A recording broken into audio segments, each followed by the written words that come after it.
What are you doing right now? Is it something that you really love? Millions of people at this very second are doing exactly what makes them happy.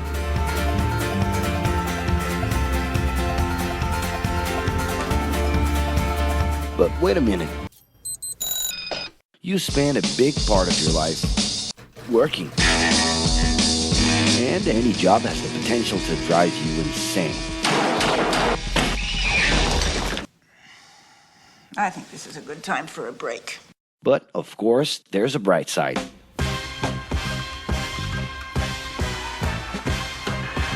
And the best thing, time off.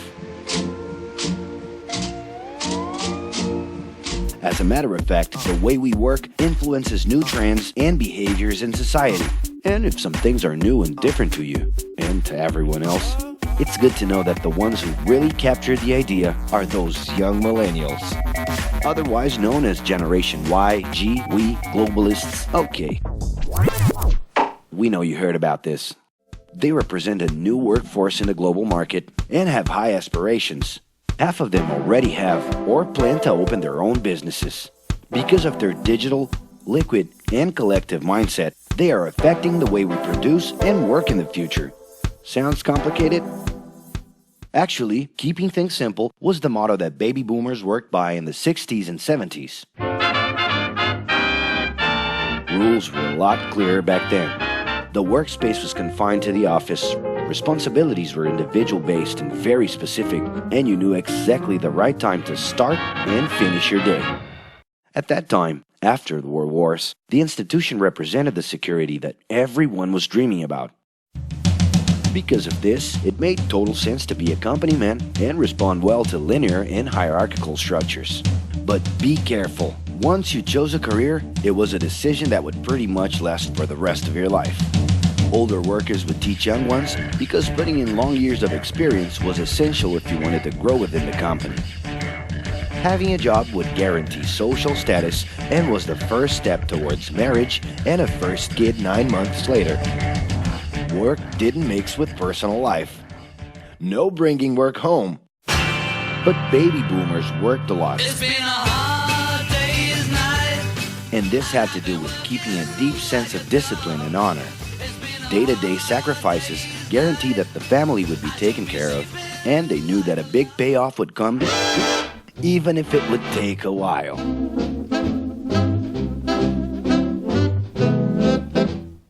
However, Generation X redefined the time relationship between work and reward.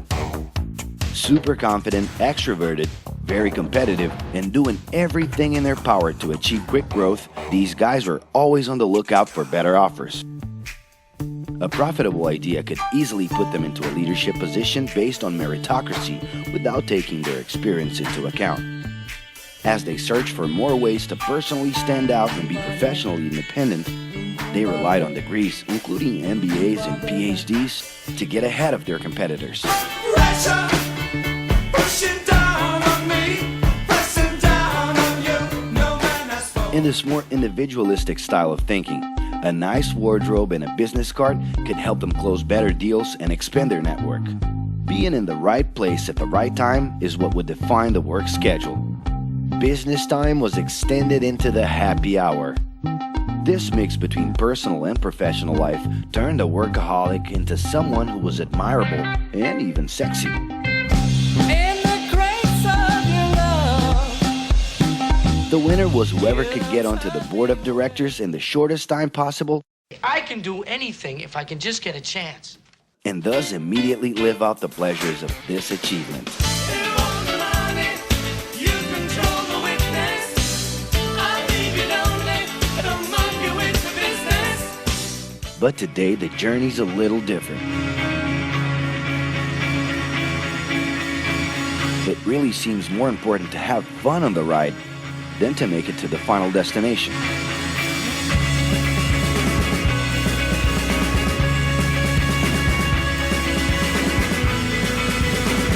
Ironically, millennials, those unpredictable kids, are the ones perfectly translating this new vision. In a time when pleasure determines professional accomplishment, they know, like no one else, how to recognize opportunities that link passion with work. It's not right, but it's now or never. The creative economy, new professions, an entrepreneurship boom, and the new collective power are painting a brilliant and never-before-seen scenario. No wonder millennials are so impatient. The speed at which they connect with the world sets the pace for their work relations. Projects that only will make a difference in the long term just don't stimulate them. And they need constant feedback so they can feel that their efforts are being recognized. So? It's great. I love it. The traditional pyramid inside of companies doesn't really fit with these anxious young people. They're excited about working with older generations, but only if the relationship is on equal terms and with mutual respect. It's all about exchanging knowledge, no matter your age. Being that millennials find empowerment in discovering things on their own. It's natural for them to diversify their channels and seek out informal types of education instead of simply picking out a major. In the end, professional commitment is not just a norm. It's something that naturally comes from truly engaging experiences. Besides having a job, it's become more important to have a purpose that can be carried out in different forms at the same time. Mobility, shared workspaces, home offices, and the possibility to create your own hours make work always present, anytime and everywhere. For that reason, people with different work styles are having more freedom to tap into their talents, and even those with introverted personalities can transform their ideas into million-dollar businesses.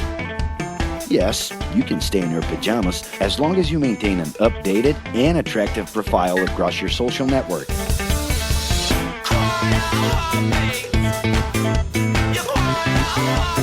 As you can see, flexibility is really the way to go.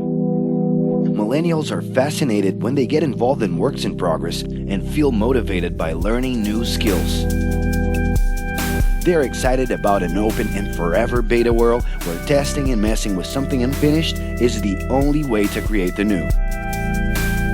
Millennials need more than ever to feel autonomous, and they're exhilarated by the challenge to develop and participate collaboratively.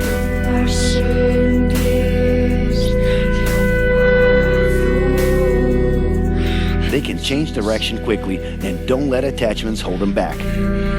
It's about living better in the present with no illusion that the future can be controlled.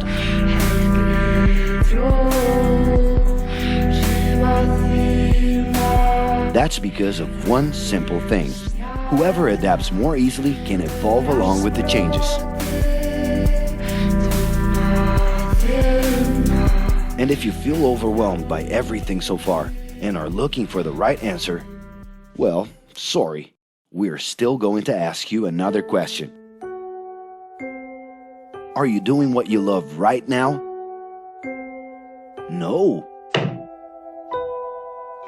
So start.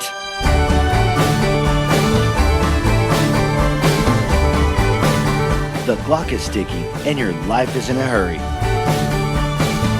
Discover your life's purpose and make it happen. Loving your work will put you in motion. It's the only way to lead a fulfilling life every day.